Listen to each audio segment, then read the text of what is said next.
Oh my days, I am such a mess because I did not expect this to be the headline for today. I was preparing a video for later on a completely different subject, but now I've thrown that out the window because this is huge. Alexander Isak wants to leave Newcastle United. That's it. Alexander Isak is done with the Newcastle project. He's done there. He's got his trophy and he wants to go. This is crazy because Newcastle just qualified for the Champions League.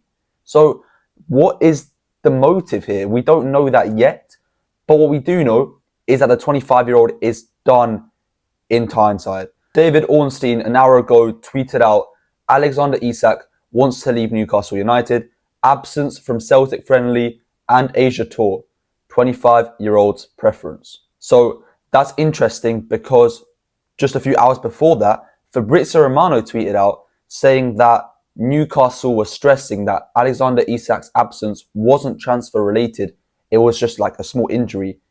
Now, just 3 hours later, it's come out that it's the complete opposite. Newcastle were lying. I'll keep on reading this tweet. Newcastle keen for Sweden international striker to stay on an improved deal, of course, but also exploring potential replacements. Now, this window is just getting from bad to worse for Newcastle because they were obviously interested in Ekatike, who is a striker with a very similar profile to Isak. Obviously doesn't have the same quality or resume or experience that Isak has, but he's also a very, very solid striker with potential to become a player like Isak. But they lost him. They lost out on him. Liverpool snatched him up. And what was crazy is Liverpool actually went in for Isak. Newcastle were like, nah. So Liverpool were like, okay, well, we'll just take your main target then. Because Ekatike was initially Newcastle's main target. Obviously, there were rumours about Chelsea and United a while back, but that kind of quietened down after Chelsea signed a lap and United were focused on Mbeumo. Then Newcastle came in for Ekatike, and then Liverpool were like, we need a striker, we want a striker. Give us your best player or we'll take your biggest target. So then they took their biggest target, and now their best player wants to leave. It's crazy. Newcastle United are in trouble now, man. In trouble. They have not got enough deals across the line to, make up for a loss like this. I think they've only signed Elanga and maybe someone else, but I think Trafford rejected them, Ekatike rejected them. I don't know how interested they were in Noni Madueke, but Noni Madueke was never considering them. It was always Arsenal for him. And there might be more players out there that I'm just not thinking about. But this is insane because Isak is only 25, obviously. He's still young. He's not even meant to be in his prime years yet. But he's in a club where the fans love him, he's the main guy, and he's in the Champions League and competing for trophies. They just won one last year. They were in the final of the League Cup not too long ago as well against United. So I would be very interested to hear what the reasoning behind this is. Does he want to challenge for bigger trophies like the Champions League, Premier League? Does he not think Newcastle can do that? Is he unhappy with his contract? Is he unhappy with the ownership? Is he unhappy with the players around him? What is it? Maybe it's the city, maybe it's the whole environment, maybe he just wants to change. I don't know. Genuinely, it could be anyone's guess. There is no more likely option or reason because the situation there's pretty good in terms of the club and where it's at. It's progressing. Now, there are issues with Newcastle, I can't lie, that have been popping up in recent times that do concern me a little bit. The owners do seem to be prioritising their Saudi club stakes. I don't really know which. I think it's Al Hilal that the Newcastle owners also own a stake in that. But there's been a bit of noise coming out from Newcastle fans about how it seems as though a lot of business is being done for Al Hilal or whoever it may be, and Newcastle just sort of being neglected. They're like the kind of middle child who's not really getting much attention. And maybe, although at the start when they first bought Newcastle, they were like the newborn. They were getting all the attention, getting all the signings. Over the years, the investments dried up a little bit. Yes, the squad has been improving year on year, but still, there hasn't been a major investment in a while. Elanga was a pretty big one, but they haven't made a proper statement signing. I'm just editing this video now, and I realised I forgot to mention the fact that Al Hilal, who are owned by the guys who own Newcastle, like I mentioned in the video, are actually in for Isak. They're interested in the striker. That is also, part of the reason why I was saying that Newcastle fans are starting to worry a little bit about how the owners might be prioritising Al Hilal over Newcastle and putting Newcastle's, projects at risk. So that is a worrying sign that your owners are trying to sell your best player to their other club that they own. It's a mad situation. I don't think Isak will want to go Saudi or go Al Hilal, because that means that his issue is purely just contractual. But it's a crazy situation, man. And I'd be so mad. Like, I know my club Chelsea kind of do a similar thing with the whole Strasbourg multi-club model, but it's just peak, man. But to be fair, Isak doesn't even have to go to Al Hilal for this to be a bad sign. The fact that Al Hilal were just interested in him is a bad sign in itself. So yeah, that's what I wanted to say. Liverpool went out and bought Wirtz and Frimpong and Kirkaz and big names. Now Ekitike. Chelsea have bought João Pedro. They bought Delap. They bought Gittins. They're looking at Xabi Simons. Man City obviously went out and bought big names. Reinders, Cherki, and Arsenal have bought Gyökeres now and Madueke and Zubimendi and other big names. So all the clubs in the Champions League have gone out and bought some big names. Newcastle haven't done that. They're the only exception. And I do wonder why that is. Is it just the owners aren't as committed as they once were? Is it that they're trying to maybe save a little bit of money for maybe a different season? Is it part of the project? Who knows? But what we do know is that now the guy who was meant to lead that project and lead the progress for the pretty much next 5, 6, 7 years to come, he's now saying, I want to go. And where do you go from here as a Newcastle fan or as a Newcastle owner?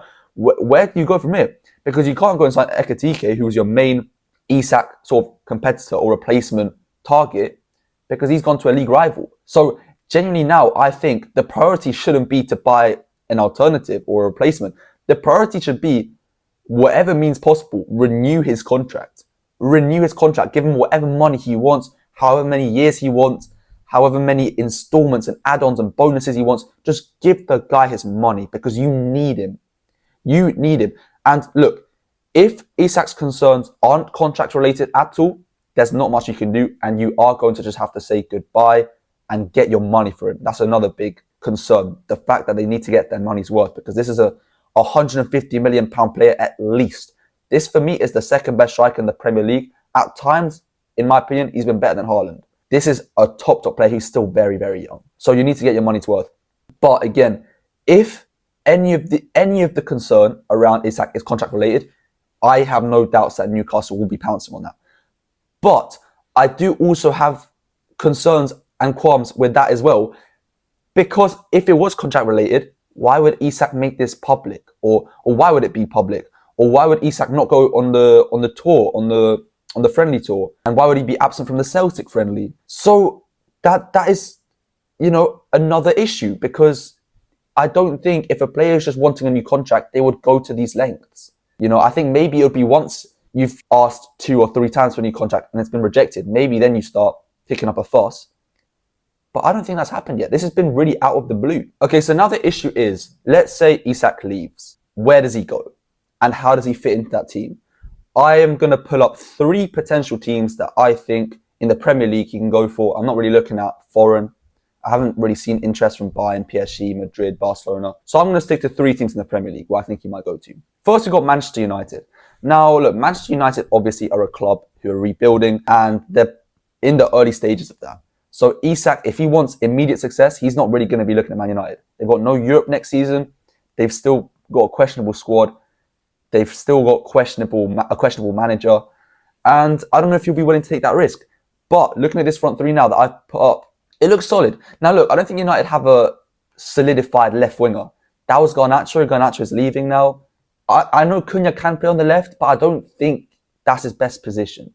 I think he can maybe be better as even a striker or as a 10. But again, he can play on the left. That's why I put him there. But I think United will still have to look for a natural left winger. But you've got Mbeumo on the right and Isak up top. That is a solid front line. And look, my issue with Isak is not really how he fits into a team. We all know how he fits in. Just striker and he'll score goals. But look, I think Isak will definitely want to play with these guys. These are guys who got many assists last season and many goals as well. Isak will be getting contributions, whether it's goals or assists up top here. So he will do fine, I think, personally. I think United's issues now, if they do sign Isak, which is really far-fetched for me. It's probably the least likely of the three options. The attack will be sorted, I think, almost. Maybe a left winger, but the attack will be pretty much sorted. They'll just need to focus on the midfield, defence, and goalkeeper, which is still, 75% of the squad. That's the other thing. So Isak is going to be looking at this, and he's going to be thinking, look, is it worth it? Is it worth me risking, wasting 2 or 3 years of my career to be part of this rebuild, and it's not even guaranteed to succeed? Am I going to be wasting my prime years? So this I don't really see happening, and also just the financial aspect of it. Can United afford him after they've just spent so much on 2 forwards and they still need to address so many other issues in the squad? I do think striker is a priority, so I do think if they can sign him, they should definitely go for him. But before they go for him, they're going to have to sell players, guys. And United haven't done that yet. They've still got Garnacho. They've sold Rashford, to be fair, but they haven't really got much money for him because he's a loan and an option to buy, which if it's triggered, they'll get the money next year.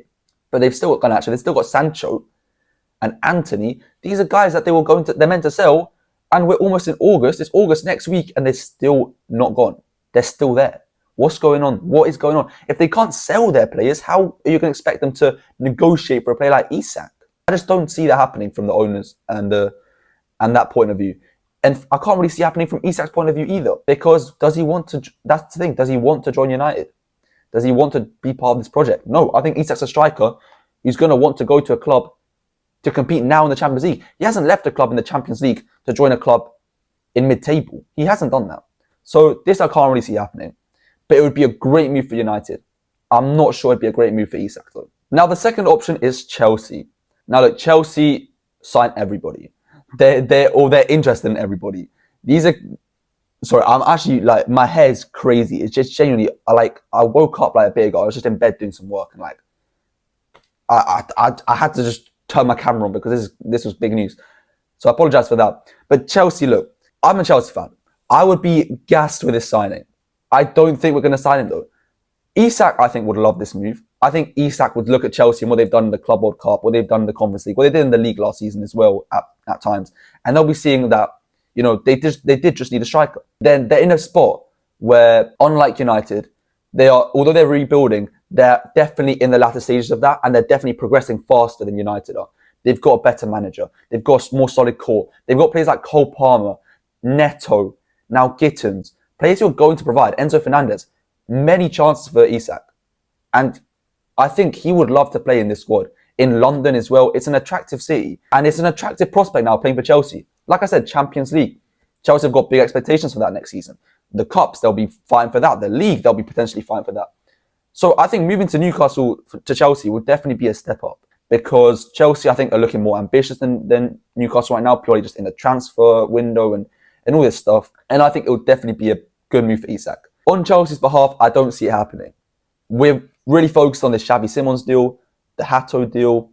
Can we really afford to go into a potentially £150 million war with other clubs for this guy when we've already signed 2 strikers? What's Delap going to think? What's João Pedro going to think? What's Nico Jackson going to think? Because, love him or hate him, Jackson's still at the club. He hasn't gone yet. So technically we've got 3 strikers who all want to play, by the way, who all expect game time. You've got Jackson, you've got João Pedro and Delap. João Pedro can play on the left, he can play in the 10, he can play even on the right, he can play anywhere, that guy. So maybe I'm not so worried about him. But Delap is signed to compete maximum with Jackson. If we sign Isak, there's going to be no competition. It's going to be Isak and Isak only. Delap's not going to be happy. And that, for me, is the reason why I don't think. That's purely the only reason that I think this won't happen. Because to be fair, it just can't happen. I don't think it can happen with Delap and João Pedro there, who both signed to start, to play. And, like I said, an Isak is not a player you sign to compete with a Delap. You sign him to start him and to, lead the front line with him for as long as you've got him on contract. So it's frustrating because, of course, I'd rather Isak than any other striker in the world probably right now, maybe bar Mbappe or Haaland. But this guy would really, really be potentially the real needle mover in this Chelsea project.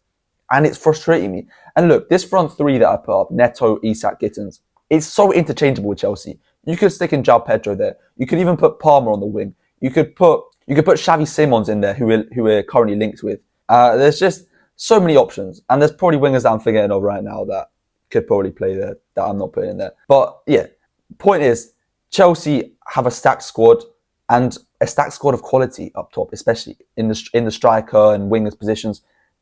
We've got too many players, frankly. And we've got too many players that want to play.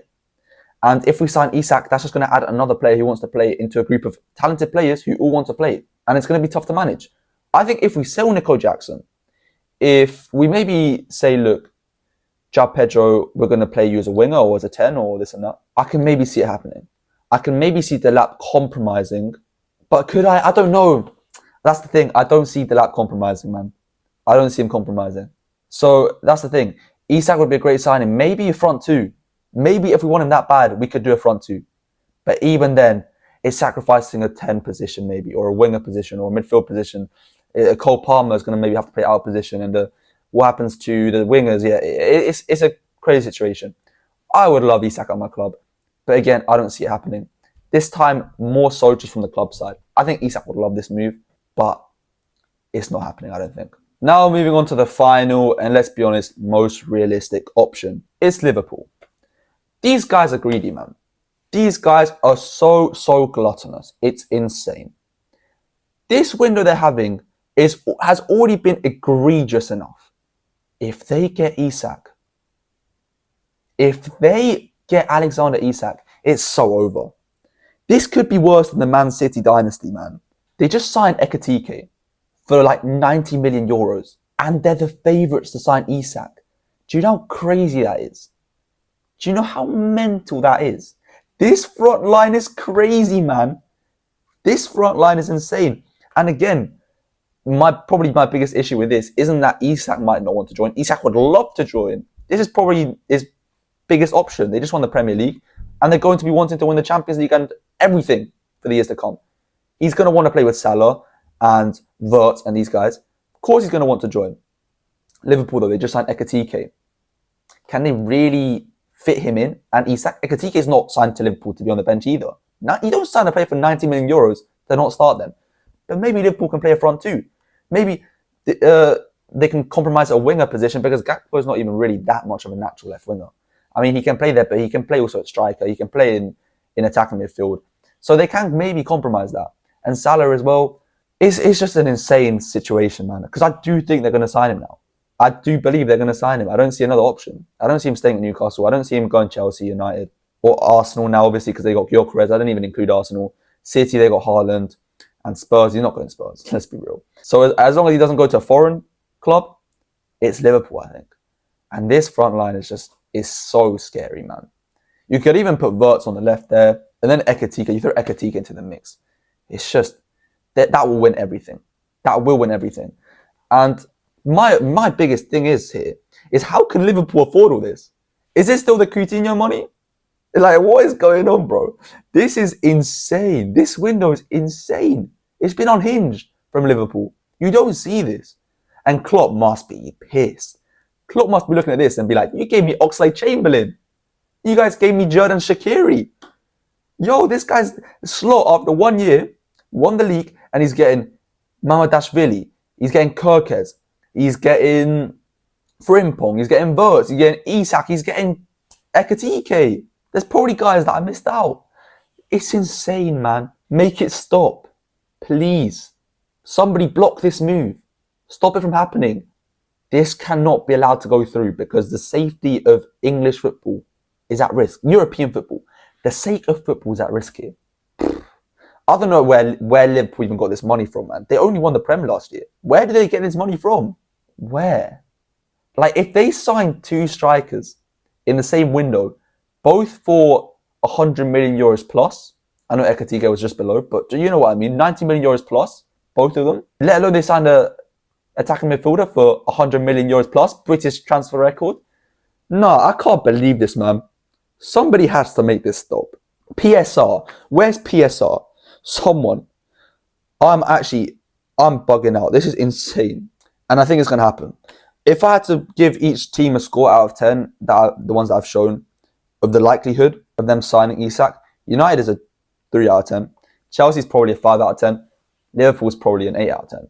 And the reason why Liverpool's an 8 out of 10 isn't because there's an 8 out of 10 chance of them signing him because of the reasons I stated.